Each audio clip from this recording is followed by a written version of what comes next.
बिना बिजली का गांव।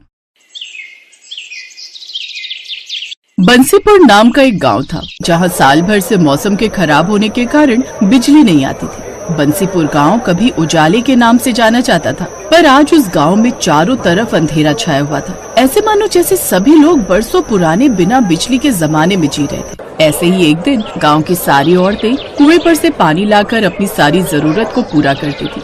ऐसे ही एक दिन थक गई रे, मैं तो साल भर से इस कुएं से पानी खींचते हुए परेशान हो गई। अब ना खींचता मुझसे इस कुएं से पानी, मेरे तो कमर में दर्द रहने लगा। अब दर्द हो या कुछ भी हो बहन, घर के काम तो सारे करने ही पड़ेंगे। ये भी कुआं है जिसको एक साल पहले कोई देखता तक नहीं था, और आज देख लो इस कुएं की कितनी अहमियत है। सही कह रही हूँ बहन, जब से गांव की बिजली गई है इस कुएं ने अपनी अहमियत बता दी है, और बिजली न आने से सारी बिजली से चलने वाली चीज बंद पड़ी है। बस काम में आ रहा है तो बस ये कुआं। काश उस दिन गांव में वो तेज तूफान और आंधी ना आई होती जिस वजह से तार टूटकर बिजली का ट्रांसफार्मर ना पुकता, तो आज हमारे गांव में भी बिजली होती।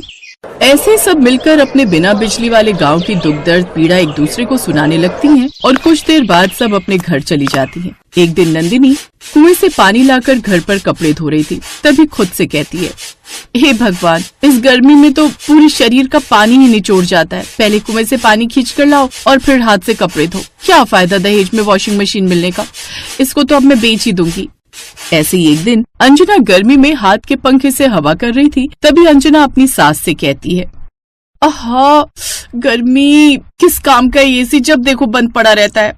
इसे उतरवा कर बिकवा देना बहू, बिना बिजली के गांव में इस एसी का कोई मोल नहीं है।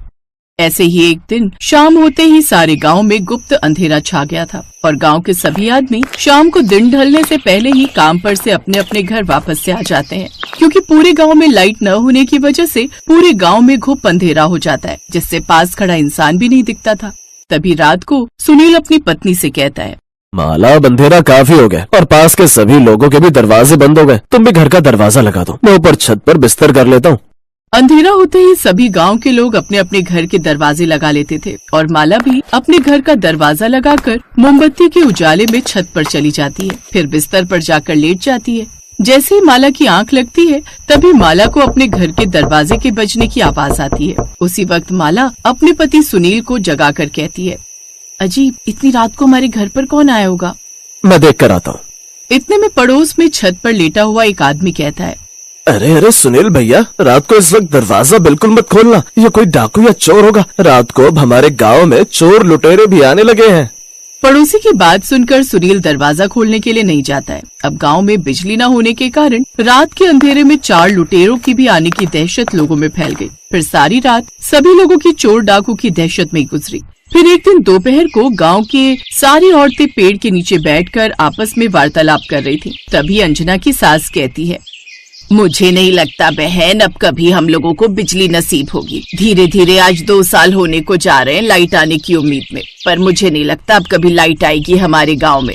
अरे माँ जी, लाइट से याद आया, मैंने स्कूल में सोलर सिस्टम के बारे में पढ़ा था, उसे हम बिजली की तरह इस्तेमाल कर सकते हैं। कैसे बहू? माँ जी, ये सोलर एनर्जी यानी कि सूर्य की ऊर्जा, इसका इस्तेमाल करने से हमारे आसपास का एनवायरनमेंट अच्छा होता है, जिससे पर्यावरण को भी कोई हानि नहीं होती है। इससे हम अपनी लाइट की जरूरतों को भी पूरा कर सकते हैं। अगर कोई ऐसी चीज है जिससे हम अपने घर में लाइट की सुविधा कर सकते हैं, तो तुमने हमें पहले क्यों नहीं बताया अंजना? कैसे आएगी ये सोलर एनर्जी हमारे गाँव में? इसके लिए हम सबको अपने अपने घर की छत के ऊपर सोलर प्लांट लगवाना होगा, जो सूरज की किरणों से चार्ज होगा, और उससे हमें एनर्जी मिलेगी। ये थोड़ा महंगा जरूर होता है, पर हालातों को देखते हुए बस अब यही नजर आ रहा है। गांव की सभी औरतें सोलर पैनल लगवाने के लिए तैयार हो गई, और अगले दिन ही गांव की सभी औरतों ने अपनी अपनी छत पर सोलर पैनल लगवा लिए, जिससे गांव के कुछ घरों में बिजली आ जाती है। तभी नंदिनी अपनी सास से कहती है, माँ जी देखो, टंकी में 2 साल बाद पानी आया है। ये तो तुम सही कह रही हो बहू, पर ये सोलर पैनल हमको महंगा पड़ा है। गांव में अब भी आधे से ज्यादा घर हैं जिनमें अब भी लाइट नहीं थी, क्योंकि वो लोग इस सोलर पैनल का खर्चा नहीं उठा पाएंगे। ये तो आप सही कह रही हो माँ, हमारे घर तो रोशन हो गए, पर अब भी ऐसे घर हैं जो बिना रोशनी के पड़े हैं।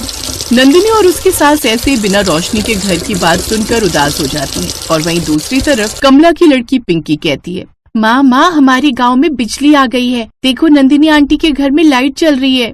नहीं बेटी, बिजली नहीं है, नंदिनी आंटी ने सोलर पैनल लगवाए है।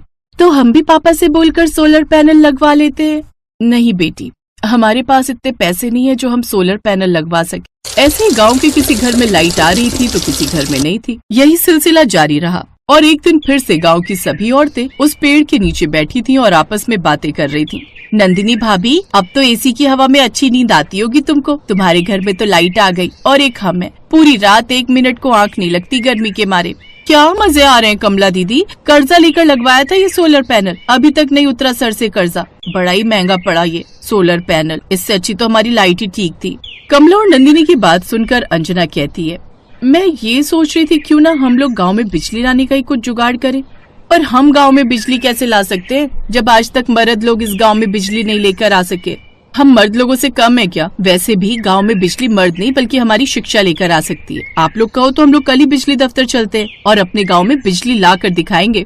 अंजना की बात सुनकर गांव की सारी औरतें राजी हो जाती हैं और अगले दिन ही गांव की सारी औरतें बिजली दफ्तर चली जाती हैं। सभी औरतों ने मिलकर सरकारी दफ्तर में जाकर बिजली की अपील की और सरकारी कर्मचारी ने अंजना को एक फॉर्म भरने के लिए दिया। इस फॉर्म को भरना है, पेन मिलेगा आपके पास? सरकारी कर्मचारी अंजना को पेन मांगते हुए देख हैरान हो जाता है और कहता है, आपको ये फॉर्म भरना आता है? जी आता है। अब आप पेन देंगे मुझे? सरकारी कर्मचारी अंजना को पेन देता है और अंजना पूरे फॉर्म को इंग्लिश में भर देती है, जिसे देख कर्मचारी भी शॉक में रह जाता है। 3 दिन बाद फिर से आना, थोड़ी और कानूनी कार्रवाई होगी। उम्मीद है सरकार आपकी मदद जरूर करेगी। और वो सारी औरतें फैसला कर लेती हैं कि वो गांव में लाइट लाकर रहेंगी।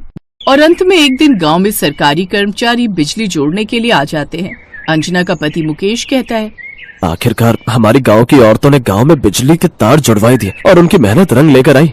सभी लोग गांव में 2 साल बाद बिजली आने के इंतजार में खुश हो रहे थे और थोड़ी देर बाद बिजली के तार जुड़ जाते हैं और गांव के सभी घर और सड़कें उजागर हो जाती हैं। ये लाइट आ गई। सभी बच्चे लाइट आने की खुशी में बाहर सड़क पर रोशनी में नाचने लगे। पूरे 2 साल बाद बंसीपुर गांव में लाइट आई थी। अब घर में पड़ी सूखी टंकियों में भी पानी आना शुरू हो जाता है और गांव के सभी लोग रात को सड़कों पर खड़े होकर लाइट का आनंद ले रहे थे।